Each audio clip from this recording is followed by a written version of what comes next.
안녕하세요. 원래는 이전 이야기가 이게 나오려고 그랬는데 정책 때문에 다음 이야기로 서울 아파트는 왜 오를까에 대한 이야기를 하겠습니다.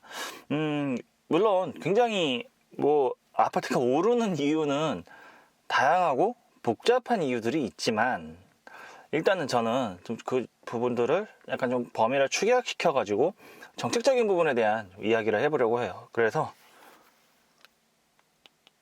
부동산 정책에 의한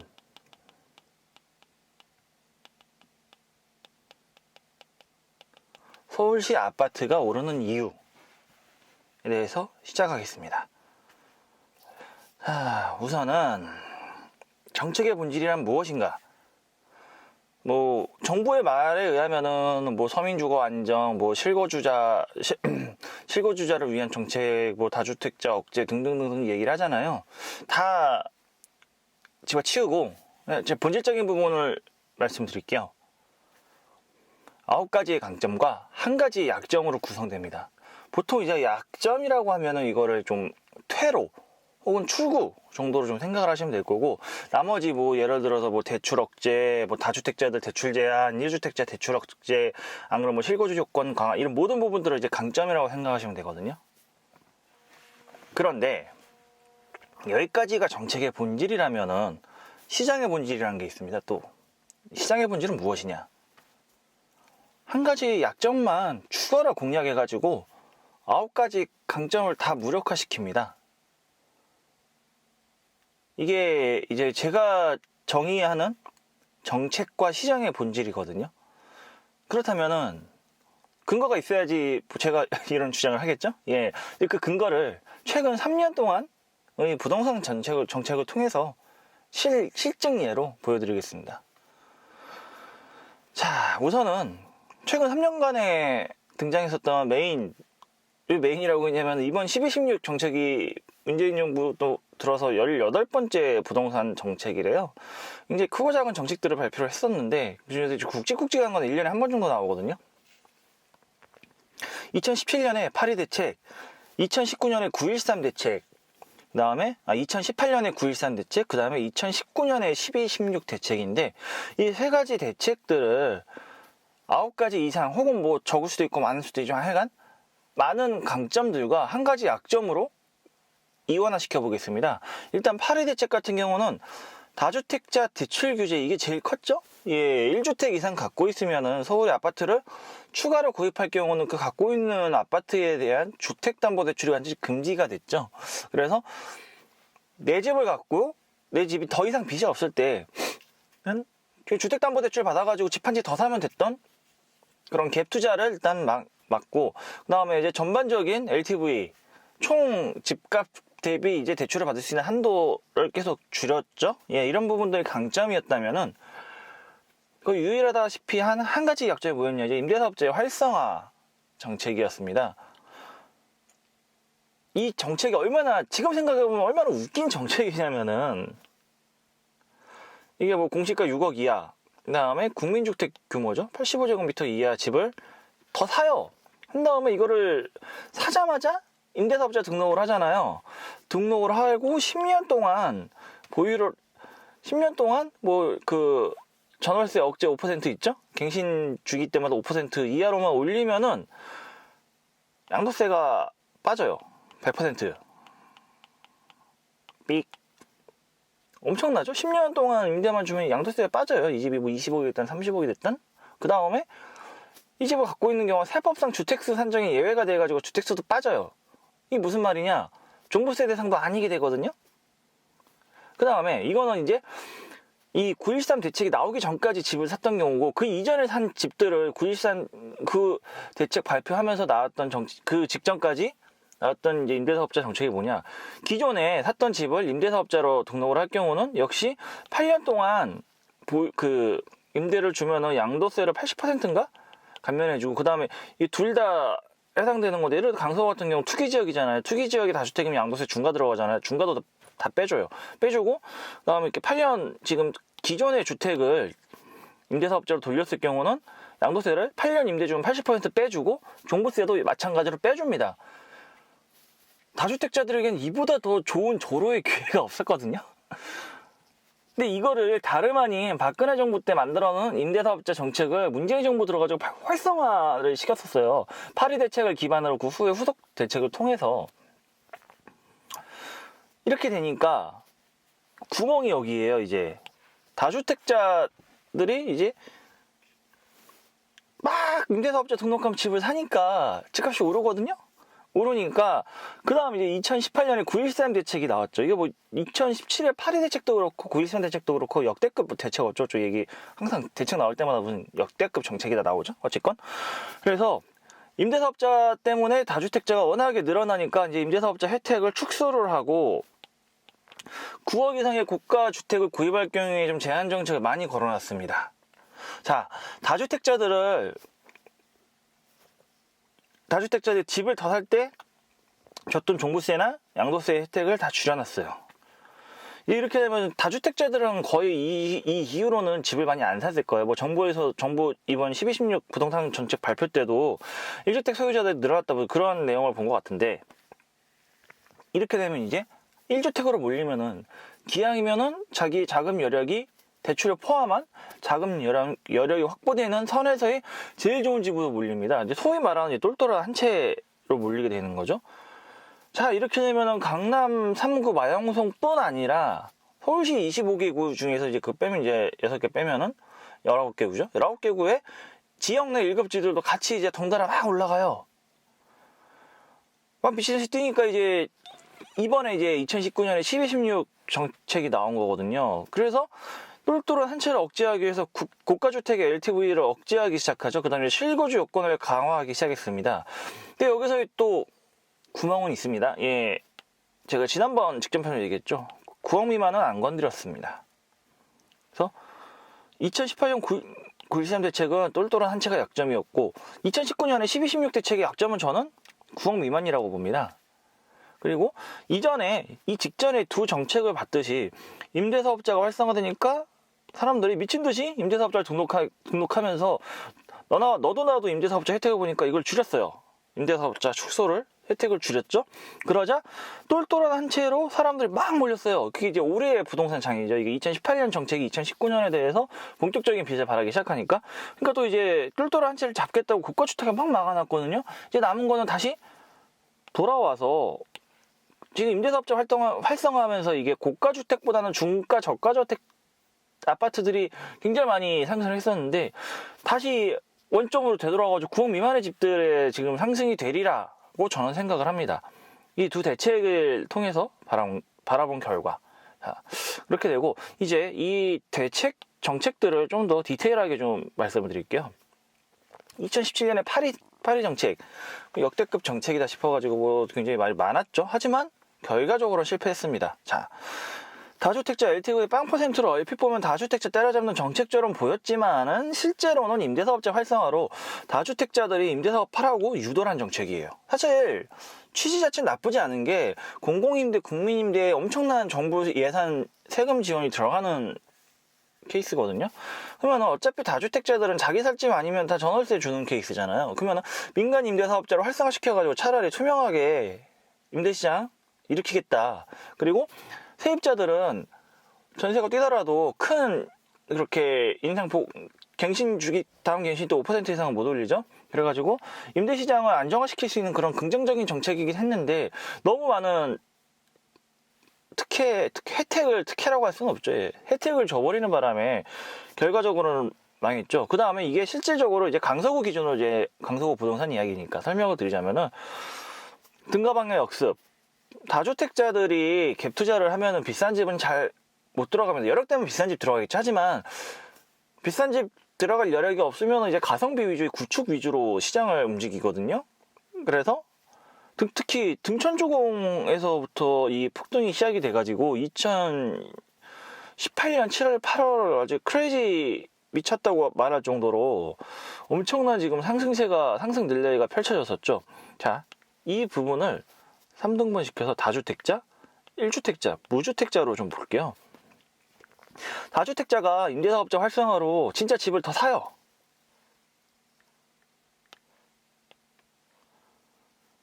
등가방 구축을 사요. 이렇게 되면은 기존에 살던 사람들은 보통은 이제 더 자기가 생각했던 것보다 더 비싼 값을 주고 팔았으니까 이제 체급을 올려가지고 이제 뭐 예를 25평 살았던 분들은 32평으로 뭐 등촌 살았던 분들은 뭐 수명산이나 우장산 이런 식으로 체급을 이제 클래스를 올려가지고 이사를 가시고 보통은 가셨을 거예요. 안 그러면 뭐 같은 비슷한 여력이 안 되면은 뭐 등촌 주고 뭐 3단지에서 뭐 8단지로 10단지로 가셨다든지 뭐 그럴 수도 있겠지만 어찌됐건 다주택자들이 등가방을 사니까 등가방을 파는 1주택자들도 움직이기 시작하죠. 그러면 다주택자하고 1주택자들이 혼재돼가지고 사고 파는 미친 장세가 올라오고 집값이 막 올라가니까 전월세 살고 있는 무주택자들이 이 판에 안 뛰어들 수가 없게 됐죠. 왜냐? 와, 이러다가 더 이상 더 늦게 되면은 우리도 놓친다. 집 살 기회 영영 없을지도 모른다. 그래서 이 시기에 전월세 만기 되신 분들도 전부 다 뛰어드니까 등가방 같은 경우는 다주택자와 특히 무주택자들의 지금 싸움이 펼쳐지면서 등가방이 오르니까 수명산, 우장산도 오르고 뭐 마곡도 오르고 강서구 전체가 상승하는 그러한 게 이제 파리 정책 때였고 이게 안 되겠다 싶어가지고 이제 9.13 정책이 나왔죠. 2018년에. 자, 임대사업자가 문제니까 임대사업자를 축소시키고 뭐 기타 등등 여러 가지 이제 그런 또 리미스도 걸어놓으니까 문제가 뭐냐? 똘똘한 한 채를 보기 시작해요, 사람들이. 특히 이 장에서는 무주택자와 1주택자들이 지금 똘똘한 한 채를 바라보기 시작하거든요. 다주택자들은 가성비, 굳이 따지자면 매매와 전세의 갭을 봅니다. 하지만 무주택자와 1주택자들은 자금 여건이 허락하는 데에 최고가를 바라봅니다. 그 결과 현재 벌어지고 있는 일이죠. 우장산의 역습이 시작돼가 지금 진행 중입니다. 2018년 8월 때는 오늘 우장산 마곡도 오르긴 했지만은 상승폭은 등가방이 훨씬 더 컸던 걸로 제가 기억을 합니다. 그래서 한때는 예를 들어 우장산 힐스테이트가 25평이 8억 정도 8억 초중반 정도 거래됐으면 등촌주공이 거의 7억 근처까지 붙었던 걸로 기억하거든요. 1억 정도까지 좁혀졌다가 이제 9.13 정책 이후로 이제 거래 매물이 거래량이 급감하면서 등촌주공 때는 등촌주공 6억대로 좀 떨어졌는데 이제 우장산 힐스테이트 25평은 이 우장산의 역습이 시작돼서 8억 중반으로 좀 거래가 되고 있습니다. 그래서 2018년 8월에 크레이지장 때 좁혀졌던 갭이 지금 2019년 8월을 기점으로 다시 벌어져 가고 있는 게 현 상황인 거고 아까 전처럼 무주택자, 1주택자, 다주택자로 다시 놓고 보죠. 무주택자가 좀 뜸해졌어요. 이쪽은 진짜 정부의 의도대로 좀 거래를 누른 것 같아요. 이렇게 되자 1주택자들이 좀 더 상위급지, 상위평수로 갈아타는 경우. 그러니까 잠시만요. 제가 뭔가 잘못 썼군요. 다시 쓸게요. 다주택자, 1주택자, 무주택자. 다주택자가 좀 잠잠해지니까 1주택자가 이제 상위급지를 갈아타는 시도를 하면서 1급지들이 지역내 1급지들이 상승을 하기 시작하고 2017년 파리 대책과 또 다른 한 가지 차이점이 있습니다. 다주택자들이 이 전세 매매 갭을 중요시하는 갭 투자를 할 경우면 전세 시장이 안정이 됩니다. 왜냐면은 전세 매물이 쏟아지니까 전세를 올리는 게 쉽지가 않거든요. 그 다음에 민간임대 삽자까지 걸리면 이제 더 억제가 되죠. 어찌됐건. 그래서 파리 대책 같은 경우는 전월세를 억누르는 효과가 있었는데 무주택자와 1주택자들이 집을 사겠다, 갈아타겠다고 덤비는 시장에서는 전세가 뛰거든요. 제가 이전에 얘기했던 2019년 11월 강서구 현황 때도 분명히 말씀이 들었어요. 전세가 뛴다. 전세가 뛰면 매매가 끌어올라간다 라고 말씀드렸는데 그 시점에 우장산 3대장 84제곱 32평 기준이 전세 상한선이 6억이었거든요. 이게 몇 년 전 얘기도 아니고 지난달 11월 얘기입니다. 지금은 어떻게 변했냐. 6억 초에서 중반으로 좀 중반으로 세팅돼 가고 있어요. 6억 3천, 4천, 5천대에 지금 실거래가가 슬슬 등록이 되고 있습니다.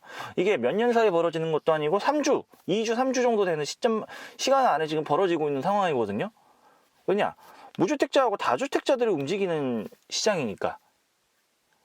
지역 내에서 제일 비싼 데부터 지금 들어가 살기가, 왜냐, 지역 내 7지는 바꿔 말하면 제일 살기 좋은 곳이거든요, 여기가. 지금 마곡 얘기를 좀 뜸하게 하죠. 마곡도 지금 2019년도가 전세가 굉장히 급등한 걸로 알고 있어요. 그전에는 우장산 대비 뭐 1억 정도 저렴했던 걸로 기억하는데 거의 다 따라잡거나 일부는 뛰어넘는 걸로 알고 있거든요. 지금 그래서 9.13 정책 같은 경우는 다주택자를 휘어잡으면은 전월세가 그만큼 나올 수 있는 매물이 줄어드니까 유례없는 전세 대란이 지금 벌어지고 있습니다. 이게 현재까지고, 그 다음에 이제 최근에 발표한 12.16 정책은 어떻게 될 것인가 이거거든요. 여기서부터는 미래 지향적인 좀 이야기가 되겠는데, 앞에 두 정책을 좀 같이 봤을 때 똘똘한 한 채를 잡기 위해서 고가주택 규제, 실거 조건 등을 강화했지만은 맹점은 여기거든요. 10억 이하는 실질적으로 못 건드렸어요. 9억 이하는 그냥 손 놨고. 이제는 보입니다. 이게 뭐 원데이 투데이 보는 것도 아니고 2, 3년 보면서 정책이 발표되면 1년 안에 반복되는 패턴이거든요. 이제부터는. 다시 등가방이 치고 올라갈 여건을 마련해줬어요. 정부가. 9억 미만은 올려라. 게다가 지금은 우장산 위주로 지금 전세가 뛰고 있는데, 이제 30일평 기준 우장산 전세가 6억 5천을 넘어갈랑 말랑 해요. 매매가가 아닌 전세가가 6억 5천이면 이 영역을 못 버티는 사람들이 생겨나거든요. 이제 그렇게 되면 등가방 매매랑 전월세로 내려가게 됩니다. 이렇게 되면 시간의 차이를 두고 등가방도 전세가 올라갈 수 있는 환경이 지금 마련돼 가고 있거든요. 자, 정부의 뜻대로 매매가 잡혔다고 쳐요. 예를 들어서 뭐 가양 84제곱 32평이죠. 이게 뭐 7억에서 리미지 걸렸다고 치죠. 안 올라요. 근데 전세가 오르면은 결국은 갭이 또 2억, 전세 매매 갭이 2억 미만으로 좁혀지면 다시 다주택자들의 갭 투자 먹잇감으로 진입하게 되거든요. 이 시장은. 그 다음에 지금 우장산과 마곡이 2017년에 파리 대책 때는 등가방 위주로 제일 상승폭이 컸는데, 지금 우장산 마곡도 올라갈 수밖에 없는 게, 정부의 바람과는 다르게 등가방이 7억에서 8억, 9억으로 간다. 그러면 우장산 마곡이 가만히 있을까요? 등가방 30평 구축이 9억이 되면은 수명산이 10억대로 올라가고 우장산은 12억, 13억대까지 올라가거든요. 그래서 등가방 역습의 시즌2가 되면은 지금 등가방이 오름으로써 우장산 마곡도 가만히 있는 거고, 이거를 똑같이 다주택자, 1주택자, 무주택자로 보죠. 이 둘이 지금 혼재가 돼가지고 전월세 상승을 이끌어가고 있는데, 일단 15억 미만은 우리는 상관없는 이야기니까. 예. 만약에 여기서 이제 두 가지 케이스죠. 아까 전에 얘기했대로 매매가 안정화되면은 전세가 뜁니다. 그리고 이건 갭 투자로 이어집니다. 두 번째 케이스는 매매도 뛰고 전세도 뛰는 경우거든요. 뭐 케이스 C 해가지고 매매가 떨어질 수는 있는데, 떨어지기 힘든 게 전세가 버틴 이상 매매는 안 떨어져요. 왜냐? 전세 매매 갭이 줄어들면은 갭이 1억 줄어든다. 그러면 이거 다주택자들이 덤벼들거든요. 이 시장은. 그래서 이게 전세가 버티는 한 매매는 안 떨어진다는 원리는 이제 그런 의미로 지금 제가 말씀을 드리는 거고, 앞으로 자, 그렇게 되면 왜 자꾸만 지금 이렇게 2008이 대책 때는 임대사업자, 9.13 대책 때는 똘똘한 한 채, 12.16 대책으로 제가 예측하는 범위에서는 9억 미만이라는 한 가지 약점만 자꾸 집요하게 물고 늘어지면은 나머지 강점들이 다 무너지는 가인데, 기본적인 이론은 풍선 효과라고 많이 들어봤죠. 이게 풍선이 이렇게 있으면 여기를 누르면 여기가 튀어나온다고, 여기를 누르면 여기가 튀어나온, 즉 총량은 변하지 않고 어디 한 곳을 눌러봤자 나머지 한 곳이 튀어나오는 게 이제 기본적인 풍선 효과에 대한 이론인데, 이거에 기반으로 강서구의 아파트 가격은 연동형 구조를 갖고 있다. 자, 일단 기준을 84제곱미터로 놓죠. 현 시점에서 얼추 방화는 5, 6억대, 등촌 가양은 7, 8억대, 8, 9억이 수명산파크, 그 다음에 9억에서 11억 정도가 우장산, 강산강자의 염산 꿈의 그린, 10억에서 13억이 마곡이거든요. 자, 이 중에서 한 가격대만 변동이 생겨도 나머지가 전반적으로 영향을 미치는데, 파리 대책은 여기가 타겟이었어요. 그 다음에 913 대책은 이게 타격이에요. 지금 타겟이 됐어요. 이러면 12, 16 대책은 저는 전반적으로 다 이렇게 될 거라고 봅니다. 예. 그리고 마지노선은 제일 저렴한 지역인 방화입니다. 방화만 버티면은 다 버팁니다. 자, 제가 작년에 방화 5단지 샀다고 말씀드렸죠? 2018년 8월에 방화 5단지를 4억에 주고 샀어요. 방화 5단지 22평을요. 예. 그 다음에 8월 중순에 샀는데 8월 말에 이게 4억 9천까지 올라갔다가 913 대책 두드리가 맞고 이게 2019년 내내 4억, 금매는 4억 초, 보통은 중반 정도에서 뭐 비싸봤자 4억 7천, 4억 5천에서 4억 7천 사이에서 왔다 갔다 거래가 됐는데, 제가 2019년 11월 강서구 상황, 그 다음에 지난번에 12, 16 정책 때도 말씀드렸다시피 이제 등가방의 역습이라고 말씀드렸잖아요. 정책 전인지, 정책 발표 전인지 후인지까지는 저도 체크를 못 해봤는데 이게 다시 5억 쪽에서 거래가 됐다고 해요. 자, 이게 지금 방화 5단지의 상황이라면은, 이게 방화 5단지만의 상황이 아니라 강서구 전반적인 상황이거든요. 우장산을 예로 들게요. 뭐 이때 뭐 강서 힐스테이트 10억 6천까지 거래됐다가, 아니죠, 한참 8월 초에까지만 해도 거의 8, 9억 거래됐다가 급등기에 10억 6천까지 거래됐다가 이제 올해 내내 이제 8억 후반에 8억 중반 후반 9억 초반에서 거래됐다가 다시 지금 10억 중반에서 지금 왔다 갔다 거래가 있어요. 강서 힐스테이트 84제곱미터가 패턴이 큰 차이가 없죠. 오르기 직전 가격하고 8월 말에 최고점 찍고 913 대책 터지고 내려갔다가 다시 지금 올라오고 있어요. 이건 제가 종종 지난번에도 얘기했던 연동형 구조의 이게 실체거든요. 실체라면 실내거든요. 이게 실제예. 예. 그렇기 때문에 사실 정부에서 맘먹고 집값 때려잡고 싶다? 방화를 치면 돼요. 나머지 위에 가격대 전부 다 대출 제한 걸어버리고 방화만 상승 못하게 억제하면 나머지는 다 밀려 내려오거든요. 한선이 방화니까.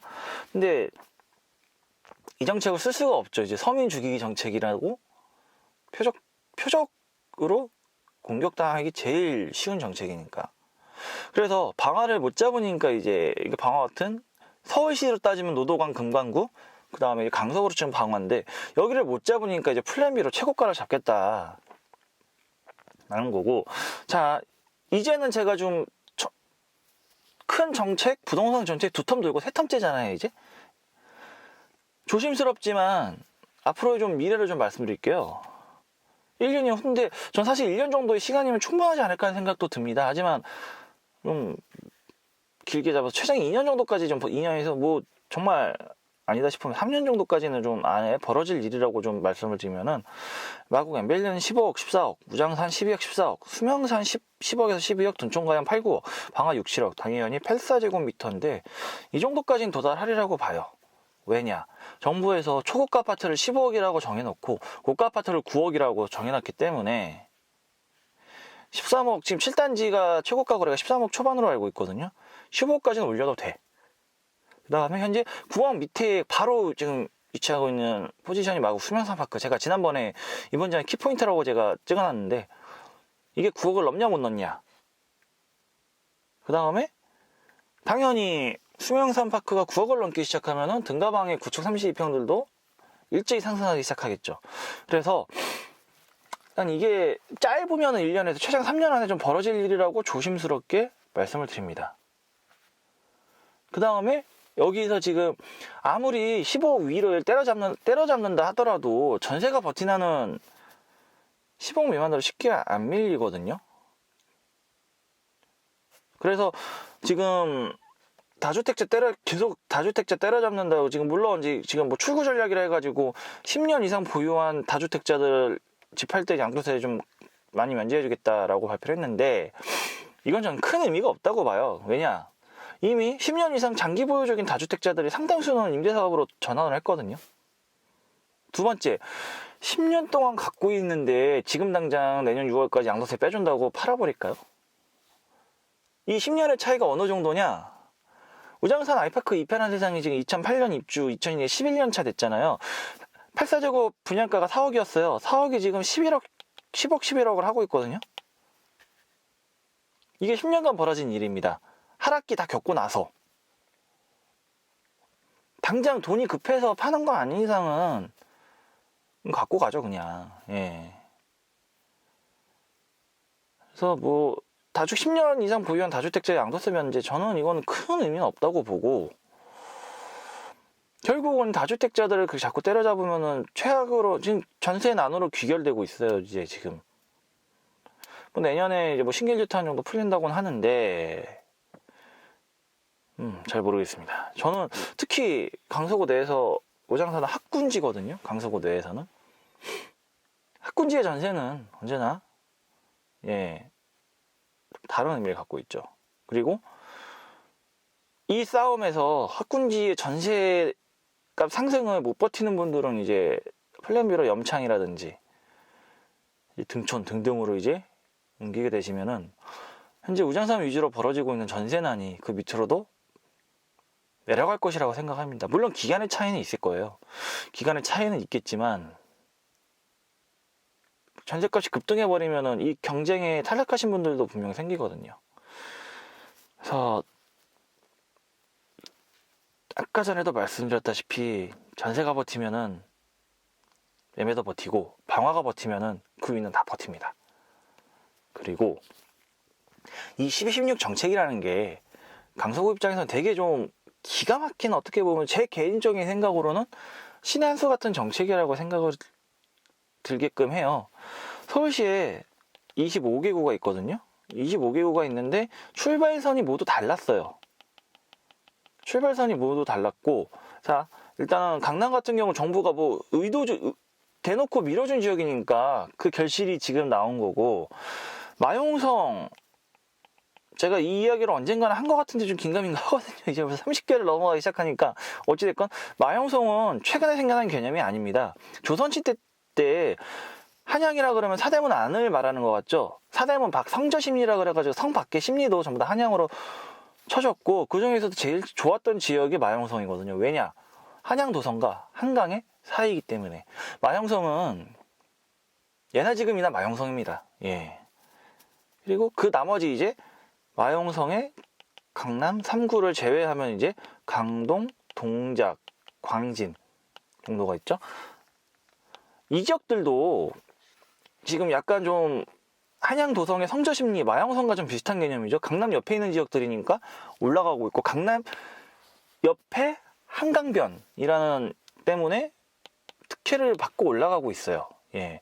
영등포는 원래는 한강 이남의 가장 부촌이 영등포였는데 강남한테 뺏겼죠. 영동대교의 영동도 영등포의 동쪽이라는 뜻이었는데 강남이 어찌됐건 이런 식으로 강남 혜택을 본 곳, 원래부터 전통적으로 한양이라고 여겨졌던 곳들, 그에 비해서 이제 강서 같은 경우나 다른 지역들은 이제 경기도 때 뒤늦게 편입하니까 출발선이 애시당초 달랐던 지역들이거든요. 도노강, 금강구, 관악은 살짝 좀 미묘하게 예외이긴 한데, 여튼 그 다음 플러스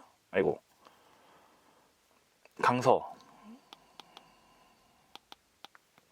출발선이 모두 달랐어요. 달랐기 때문에 도노강, 금강구는 서울시 25개구 순위 내려놓으면 미치고, 예전에는 강서도 같이 놀았습니다. 도노강, 금강구하고 22 안팎에서 왔다 갔다 하다가 마곡지구가 개발되면서 이제 좀 중위권으로 올라왔거든요.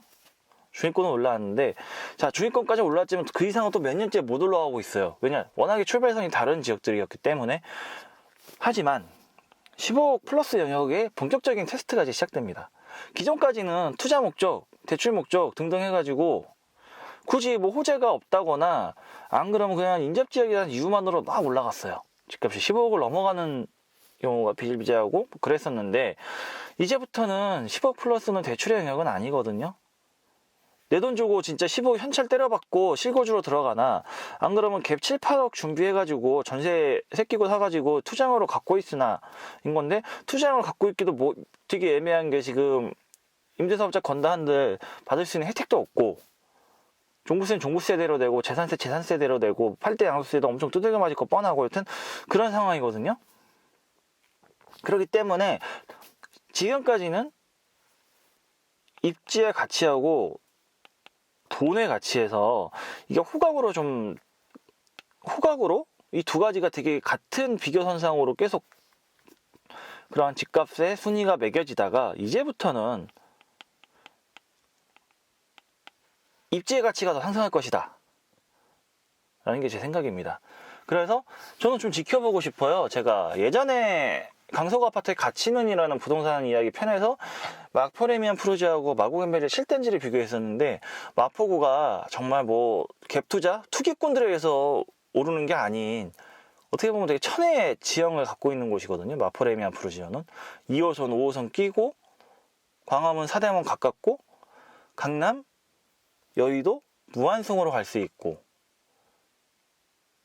굉장히 좀 입지적으로 봤을 때 굉장히 좋은 입지이기 때문에 얘는 오를만 해서 오르는 거지, 엠벨리아 7단지가 얘보다 못하는 게 마포가 더 투기꾼이 많이 들어와가지고 마레프가 뛰는 게 아니라 그냥 실제 진짜 그건 시장의 가치라고 생각을 해요. 예, 마레프가 비싼 거는. 그래서 마레프는 전 사실 15억 플러스 가도 저는 전혀 할 말이 없거든요. 예. 근데 이제 다른 지역들 뭐 따로 했을 때 특정 지역 비하가 될 수 있겠지만 지역 내 1급지들도 뭐 10억 넘어가기 시작하는데 이런 지역들이 과연 강서구랑 동급이라고 생각할 수 있을지, 진짜 입지와 돈의 싸움에서 이제부터는 입지가 더 중요한 가치로 여겨질 상황에 지금 도래를 했으니까, 우리 입지는 강서구가 여태까지는 떨어졌다고 그렇게 판단이 됐죠. 하지만 호재로 치면 서울시 25개 구 중에 강서구보다 호재 많은 지역이 없다고 단언은 못하겠고, 강남 있죠. 예, GBC부터 시작해가지고 영동대로 복합개발 엄청난 지금 사업들이 대기 중이죠. 강남을 빼면은, 예, 강남 3구를 빼면은 22개 구 중에 강서구보다 호재가 많은 지역은 없다고 단언할 수 있습니다, 저는. 그렇기 때문에 이렇게 입지 플러스, 특히 호재라는 게 인프라가 접목이 되기 시작하면은 부족한 입지를 메꿔주거든요. 강서구가 그런 식으로 해서 지금 계속 상승을 했던 거고요. 자, 강남 멀어요, 여의도 강남 멀어요라고 해도 5호선 때문에 여전히 뭐 광화문 여의도 출근하긴 편했고 출퇴근하기는 강남 9호선 뚫려서 편해요. 편해졌어요. 편하지는 않죠. 완전 콩나물시루 돼가지고 급행 타고 다니니까 어찌됐건 빨라졌어요. 빨라졌는데 마곡이라는 직장의 본진이 생겨가지고 마곡 출퇴근자들은 강서구가 베스트예요. 이런 식으로 인프라는 입지를 변화시키고 호재 역시 인프라를 변화시키는 그런 주범이거든요. 그래서 이건 저는 지난번에 말씀하신 불가능하진 않다고 생각을 하고, 그 다음에 지역 내 1급지 타 지역에서 엠벨리를 바라봤던 곳들이 과연 끝까지 엠벨리를 바라보고 넘볼 수 있을지, 이거는 제가 앞으로 좀 지켜보겠습니다. 그래서 좀 간단하게 정리하자면은 전 다 오른다고 봅니다. 그냥 게다가 전세까지 지금 곁들여져 가지고 이번 상승장 조정은 있을 수 있어요. 뭐 단기간 몇 개월 정도 조정은 있을 수 있는데, 조정의 눈치 싸움 끝나면은 다시 뛰고, 그럼 또 2020년 말쯤에 또 정책 하나 나오겠죠. 이제 그렇게 될 거라고 봅니다. 그래서 이번 주 강서구 부동산 이야기는 여기서 마무리를 짓고, 2019년의 마지막에는 뭘 할지는 그 사이에 생각을 좀 해볼게요. 예, 할 거는 많은데 마지막을 한 해를 정리하는 차원에서 뭐가 좋을지는 좀 더 생각을 해보겠습니다. 오늘은 여기까지. 감사합니다.